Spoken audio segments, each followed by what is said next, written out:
បាទសួស្តីពុកម៉ែបងប្អូនបើ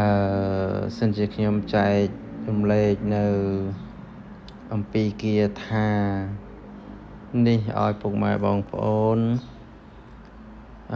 យកទៅប្រើប្រាស់នៅពេលដែលមានអាសន្នអន់ក្រ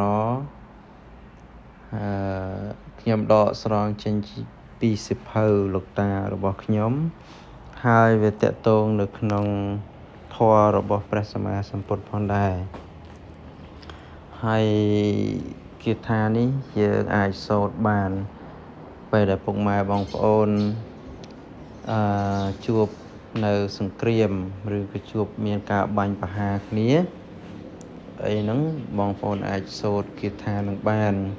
គាថានេះគឺអាចដើរកាត់មកក្របបានប៉ុន្តែមិនមែនថាមិនត្រូវទេណាពុកម៉ែបងប្អូនគ្រាន់តែបើសិនជាយើងរៀននៅធម៌នឹងហើយយើងអាចសូត្រទៅវាអាចនឹងការពារពុកម៉ែបងប្អូនបានតែកុំឲ្យមានការប្រមាថបើសិនជាយើងសូត្រហើយយើងកិច្ចយើងលូនយើងក្រាបខ្លះទៅវាអាចនឹងជៀសផុតពីសេចក្តីអន្តរាយហើយគាថានឹងគឺ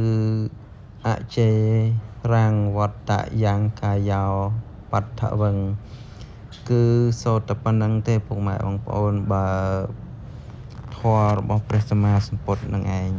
ដែលលោកតែងតែសូត្របង្សកូលជារៀងរាល់ថ្ងៃសិលឬក៏